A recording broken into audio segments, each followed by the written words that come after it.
Bonjour à tous, on est ici avec Alan Roubra et Simon Coster. Ils vont nous expliquer un petit peu comment ce duo 100% suisse s'est formé et ils vont nous parler un peu de leur parcours. Alors bonjour Simon, bonjour Alan, comment vous vous êtes trouvés ?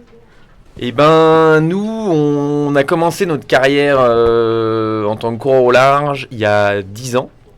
Un peu plus maintenant même. On était sur le circuit Mini 650 en 2012-2013 et on était concurrents sur cette période-là. Et puis on s'est très vite bien entendu et puis nos chemins ont fait qu'aujourd'hui on est ici ensemble. On a participé à plein de courses similaires. On était sur les Jacques Vabre l'un contre l'autre dans différentes catégories. On a fait plein de choses et on s'est dit que là c'était le moment de faire un truc ensemble, quoi. Et toi Simon, qu'est-ce qui a fait que tu t'embarques aujourd'hui avec Alan ? Moi, mon projet Classe 40, c'est fini l'année dernière avec la Route du Rhum.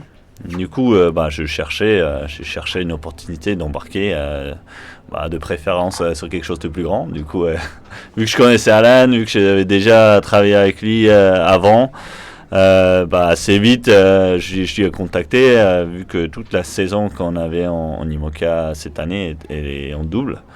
J'ai contacté pour savoir s'il a déjà fait son choix sur un co-skipper, s'il cherche, s'il n'y a pas moyen de faire ça avec moi. Et voilà, quoi.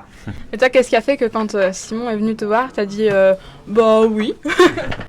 Et en fait, quand on lance une saison double, on se fait un peu une short sheet, short list avec des noms. Et puis le premier nom que j'avais mis dans un coin d'une page, c'était Simon. Puis après, j'ai rempli tous les autres noms. Et après, j'ai fait tout le cahier des charges de ce que je voulais pour un second à bord.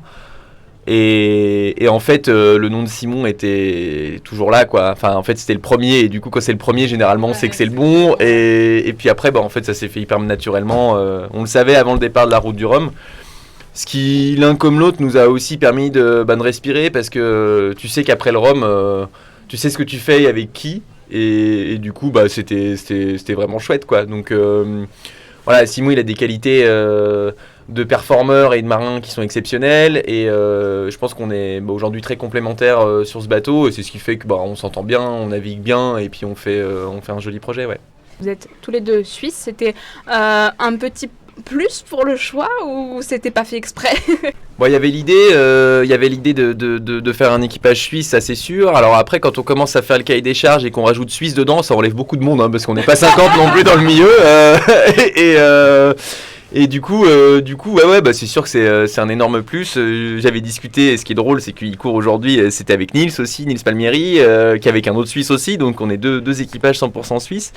Et ouais, c'est top, c'est cool parce que, je disais, c'est pas forcément le fait d'être juste suisse, c'est qu'on se connaît depuis très longtemps et que c'était sûr que ça allait bien se passer, quoi. C'est un petit peu la cerise sur le gâteau, surtout au vu du sponsor, quoi, Hublot, qui est une célèbre marque suisse. La Suisse, c'est un pays qui est quand même un peu loin de la mer, donc il y a le lac Léman, mais c'est encore pas la même chose qu'une étendue comme un océan ou une mer. De Genève. Ouais. Lac de Genève. Ouais.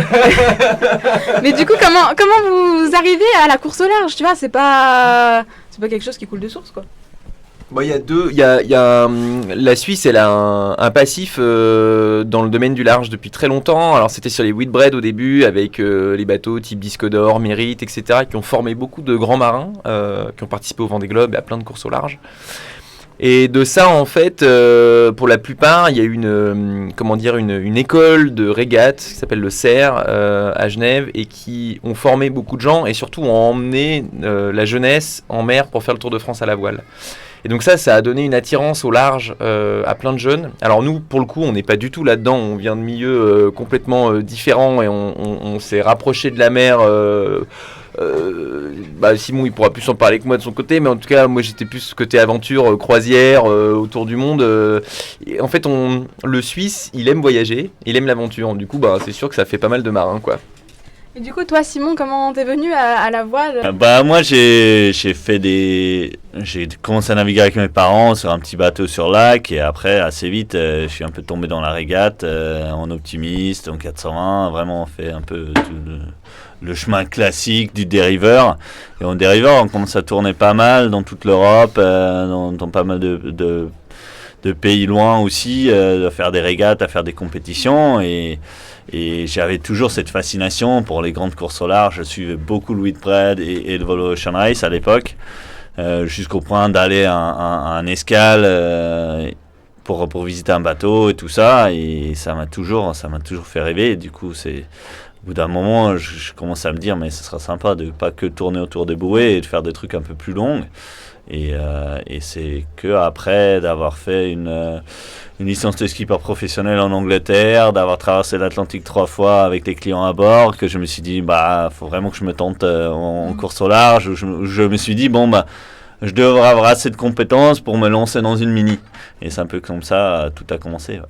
Ça donne pas un peu le vertige de se dire qu'on part tellement loin de son chez-soi pour vivre son rêve, son métier? Non, nous, là, ça fait 10 ans qu'on habite en Bretagne, on est devenu l'Orientais quasiment, mais on a une attache forte avec notre pays, parce que on y va régulièrement, nos familles sont là-bas, mais notre vie aujourd'hui, elle est en Bretagne. Et on est suisse, on représente nos valeurs, nos couleurs, mais par contre, c'est vrai que on peut pas monter ce genre de projet en Suisse, c'est impossible. Donc il faut faire un choix à un moment donné de poursuivre sa carrière et donc de s'installer là où il faut pour naviguer avec ce genre de bateau, ou alors faire des projets, d'aller au coup par coup. Ouais.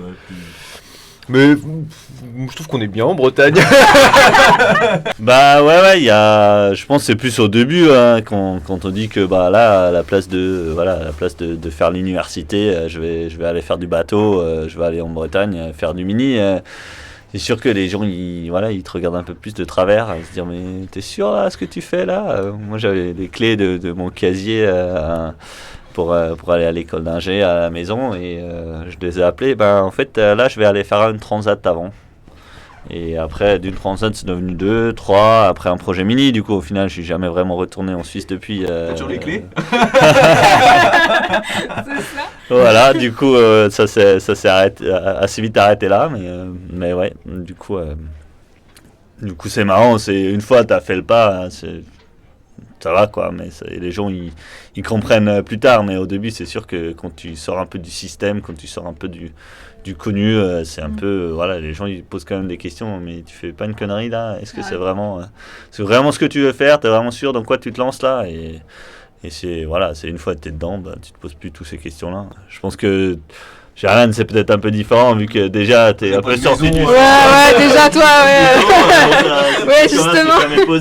Mais justement, ça fait un super lien. Donc, Simon nous a raconté comment il a son parcours, en fait. Est-ce que tu peux nous raconter le tien, qui est très atypique et finalement qui ressemble un peu au mien? Moi, mes parents, à ma naissance, ils ont voulu un peu changer de vie et donc habiter sur un bateau, donc sur le lac, juste devant Genève. Et... après quelques années, l'idée de partir voyager est née, et donc on a changé de bateau pour un voilier et on est parti en 2001. Et la base, c'était de partir 1 an ou 2, voir un peu comment ça se passe, quoi. Et en fait, on n'avait aucune attache en Suisse, on n'avait pas de bien, il n'y avait rien du tout. Notre seule maison, c'était le bateau. Et donc on est parti pendant 11 ans autour du monde. Et c'était super, on voyageait, on bossait de pays en pays. C'était vraiment en mode bohème. Et c'est ce qui fait que je suis jamais allé à l'école, jamais été scolarisé. Mais par contre, moi ce que j'aime, c'est être sur l'eau, quoi. Donc forcément, pendant ce projet, je me suis projeté sur plein de cours. Je me suis dit, mais un jour, je serai coureur au large. Un jour, je serai... Puis pendant le voyage, t'en croises plein, parce qu'au final, la plupart, ils ont aussi des bateaux, puis ils voyagent, et puis et tout le monde te dit, vas-y, fonce. Et donc au retour du voyage, j'ai pris mon sac à dos et je suis allé à Douarnenez, et là tu te dis, va falloir que ça démarre quelque part, et t'achètes un bateau, t'achètes une épave parce que t'as pas de sous, et puis parce qu'en fait t'as la tête pleine de rêves, et en fait depuis 2012 j'ai jamais quitté ce milieu, parce que c'est un milieu, quand tu mets le doigt dans l'engrenage, il y a où le bonhomme il se met des limites, et à un moment donné il se dit non mais en fait va falloir que je vive normalement, parce que tu peux pas vivre dans ta bagnole, et puis tu peux pas, et du coup tu fais une saison puis après t'arrêtes, ou alors tu te dis mais en fait tant pis, ma vie c'est ça, et puis de toute façon je sais pas quoi faire d'autre, parce que ce que j'aime c'est faire du bateau, donc puis tu continues, et puis t'as un rêve ultime, c'est, tu te dis il y a quand même le tour du monde, quoi, il y a le Vendée Globe, et puis t'y vas, et puis aujourd'hui on est là, et puis c'est super, c'est un projet de vie, et beaucoup de gens me disent et demain, si ça s'arrête, tu fais quoi? Et bah, je sais pas. Je sais pas, parce que moi, ce que j'aime, c'est être sur l'eau. J'aime naviguer, j'aime la relation avec les bateaux, j'aime. Ouais, c'est mon bébé, quoi. Donc, ouais, puis je partage, quoi. Quand on fait de la course au large, c'est un sport qui est très égoïste. En fait, c'est très partagé parce qu'on a le côté égoïste de partir tout seul sur l'eau et de laisser tout le monde derrière, ce qui est un fait, une réalité. Et en même temps, on fait vibrer plein de gens parce que beaucoup de personnes rêvent de faire ce qu'on fait. Et il y a des gens qui sont malades, il y a des gens qui ont besoin de rêver un petit peu. Et on leur donne un peu de baume au cœur. Et je trouve que c'est beau, c'est ça aussi la voile. Il y a la compétition, mais il y a ce qu'on arrive à transmettre aux gens. Et du coup, voilà, ça fait des jolis projets. Moi, je voudrais vous poser une question à tous les deux. C'est aujourd'hui, quand vous prenez un peu de recul sur votre parcours, vous ressentez quoi? Ah, vas-y, Simon. Il file le patate chaude. Bonne question. Hein. Moi, je sens que à chaque fois, tu fais un projet, tu te dis ça s'est pas trop mal passé. Du coup, on va essayer de pousser ça encore un peu plus loin. Je pense que pour moi, c'est vraiment aller par étapes. À chaque fois, il y a un projet qui se finit ou une course qui se finit. Tu dis c'est bien. Du coup, tu es content, tu as fait un résultat assez bien. Du coup, tu dis, qu'est-ce qui se passe si on pousse ça encore un peu plus loin? Est-ce que j'arrive à aller encore un step plus loin? Et c'est aussi ça qui est fascinant dans ce qu'on fait, c'est qu'en fait, les gens, ils peuvent peut-être nous considérer comme des têtes brûlées de faire ce qu'on fait ou quelque chose comme ça.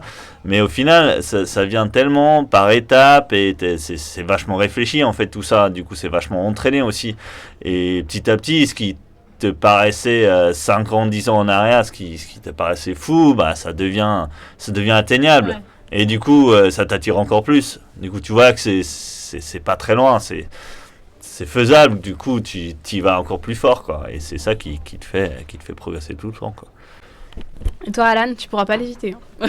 ouais, non, c'est là pour le coup avec Simon, on est un peu différent sur ce. Simon, il a toujours voulu, et pu d'ailleurs passer sur des projets performants et c'est une énorme chance d'avoir réussi à avoir toutes les planètes alignées pour pouvoir prétendre à quelque chose qui, moi, n'était pas vraiment mon cas sur tout le début de ma carrière. Et moi, c'était, quand je regarde de loin, je me dis, en fait, j'ai réalisé des trucs que tu te dis aujourd'hui je le referai jamais parce qu'il faut être complètement jeté pour se lancer des trucs pareils, quoi. Enfin, je veux dire, Simon, il était là sur mon premier Vendée Globe, il a bossé toute la fin du village à bord. Il sait très bien que personne ne serait parti dans ces conditions-là. Mais en fait, j'ai aucun regret aujourd'hui parce que c'est moi et parce que peut-être qu'il y a d'autres marins qui l'auraient. J'ai un truc peut-être un peu différent de certains où s'il manque plein de trucs à bord, c'est pas grave, j'y vais quand même. Et puis et je me dis, c'est ce qui fait que je suis devenu le marin que je suis devenu aujourd'hui. Alors je suis pas le plus grand performant de la planète, ça c'est vrai. Mais par contre, un bateau, ça me fait pas peur et je saurais réparer un peu tout ce qu'il y a dessus. Du coup, le recul, moi, c'est je prends toujours autant de plaisir, quoi. Et je regrette pas du tout mon parcours parce que j'ai vécu des moments incroyables. Et que même si t'as des courses difficiles, tu te prends des bâches. Parce que t'as des bateaux qui sont pas hyper bien préparés, parce que t'as pas de budget, ou parce que t'as des avaries techniques qui font que c'est comme ça, et puis il faut relativiser, et puis finir un tour du monde avec un bateau bridé en performance, en fait t'arrives la tête haute, et je trouve que j'aime bien moi aussi ces moments-là, et je regrette rien sur ma carrière. J'ai fait plein d'erreurs, mais qui aujourd'hui m'apportent beaucoup, quoi. Alors pour redescendre un peu l'atmosphère qui monte en émotion là, je vais vous poser quelques questions sur votre cohabitation à bord. Il y a un truc que j'aime beaucoup, c'est la musique. Donc quand je travaille sur des projets, j'en écoute énormément, ça m'aide à me concentrer, etc. Alors je me demandais si vous écoutez de la musique à bord, et si c'est le cas, vous êtes deux personnes différentes, avec deux styles musicaux qui vous sont propres, des goûts qui vous sont propres. Donc comment ça se passe l'entente? Moi j'écoute pas tant que ça de musique. Alan, il écoute beaucoup. Après, au final, moi je déteste pas la musique, tout ça me dérange pas beaucoup. Et en plus, de temps en temps, on a des casques à bord, du coup ça Ouais. Des fois, chacun pour soi sa musique ou son podcast ou son truc à écouter. On se croise avec nos casques. On s'aime bien, on s'apprécie. Hein, c'est pas le. C'est vrai que c'est. Et des fois, voilà, des fois c'est quand même la musique dans le cockpit. Hein. Derrière, je suis même pas sûr si on a pris l'enceinte. Non, mais ça va être l'achat de demain, je pense, parce qu'au final, je l'ai oublié. Mais t'as des moments où tu sors d'une grosse dépression, tu t'es fait dégommer, t'es cramé, t'as un rayon de soleil, tu commences à enlever ta première couche, tu vois. Et là, tu te mets une petite musique, tu te fais ton petit déj. Ouais. Il y a un petit moment de, tu vois, t'es là, on revit quoi. Et peu importe la musique, c'est juste un autre bruit que le son de nos voix ou du bateau. T'écoutes plus de musique que Simon, du coup t'écoutes quoi ? Moi, ça dépend beaucoup des conditions météo. Quand il y a du gros temps, j'aime la musique qu'envoie quoi. Donc ça peut aller de métal, hard rock ou de l'électro bien énervé à de la musique. Je suis très reggae, dub, reggae, voilà. Et du coup, y a pas de. Là, j'étais en train de faire ma playlist hier soir. Autant te dire que il y a tout. Et après, beaucoup de podcasts. Parce que, en fait, des fois, t'es en action dans le bateau, mais ça te vide un peu la tête aussi. T'entends quelque chose, tu t'apprends aussi des choses. Parce qu'en fait, sur le bateau, on apprend que des choses qui sont sur le bateau, mais on n'apprend pas grand-chose de l'extérieur. Du coup, le podcast, Tu sais ce qui se passe à terre ? Bah ouais, non, mais je trouve que c'est un petit moment de détente, quoi. C'est pas mal le podcast. Ça te garde réveillé aussi. Parce que ça te fait concentrer sur quelque chose aussi. À côté, il y a la voix qui parle, tu suis un peu un fil et je pense que des fois l'écart, c'est un peu plus simple à rester concentré et sur tes acquis quand il y a cette voix qui parle à côté, quoi. Okay. Est-ce que vous amenez à bord un aliment doudou ? Bah là, on recherche encore bien le cliché des Suisses, parce que moi, je leur amène un gros stock de chocolat, quand même. Et toi, Alan ? Bah, moi, je finis les restes de Non, moi, c'est le café, moi. Ouais. Moi, je suis très café. J'aime ça, j'aime le goût, et du coup, on a chacun nos... J'aime bien le chocolat, mais pas aussi grande dose que Simon. Et alors, est-ce que vous apportez un petit objet porte-bonheur ? Moi, j'en ai pas trop. J'ai une photo de famille toujours avec. Mais j'ai pas un objet ou machin. Après, j'aime bien de prendre ces sous-couches-là, ces habits-là, ces machins-là. Tu commences à avoir un peu tes habitudes. Ouais. C'est plus qu'un porte-bonheur, mais tu commences à avoir tes habitudes, des trucs que de l'équipement que tu sais que ça marche bien, que tu veux pas partir avec quelque chose d'autre, et si t'as pas ça, clairement ça te perturbe quand même. Et toi, Alan ? Moi, tous mes bateaux ont le même gris-gris, il est à l'intérieur là, il est passé du mini jusqu'à celui-là, et lui, c'est le bateau, voilà. Et moi, j'ai toujours mon collier avec plein de trucs dessus, qui est mon gris-gris personnel, et que j'ai laissé qu'une seule fois, c'est sur mon premier Vendée. Et j'ai laissé à ma femme en disant tiens, je viendrai le récupérer. C'était en mode j'y tiens, je vais revenir, t'inquiète pas, je vais revenir. Et je l'ai toujours. Il n'y a pas une journée sans mon collier, quoi. Donc voilà. Après le bateau, moi j'aime bien que le bateau ait un petit gris-gris. Et c'est un peu le mythe, je suis assez superstitieux aussi, donc voilà, je trouve ça sympa de garder ce petit truc. Et par contre, c'est vrai que on faisait la réflexion là hier soir, c'est la première fois où il n'y a pas de message. Alors c'est une transat, mais les bateaux ils ont toujours gardé les messages d'avant, les machins, les trucs. Celui-là, il y a rien dedans, hein. Il n'y a pas de message, il n'y a pas une photo, il y a... Sur un Vendée Globe, les bateaux, c'est magique. Il faut rentrer la veille d'un Vendée Globe dans les bateaux. C'est une œuvre d'art, quoi. Les équipes viennent, ils collent plein de photos, plein de gris-gris, et c'est... Parce que c'est pas le même genre de course, on part pour très longtemps, mais ça met du baume au cœur. Il y a des objets, il y a des petites phrases, il y a des trucs où, voilà, quoi, ça met le petit coup de pied. La photo de famille, moi, pareil, hein, une photo, tu regardes, t'es là, allez, plus vite on arrive, plus vite tu les retrouves, quoi. Merci beaucoup, les gars. Merci. Merci.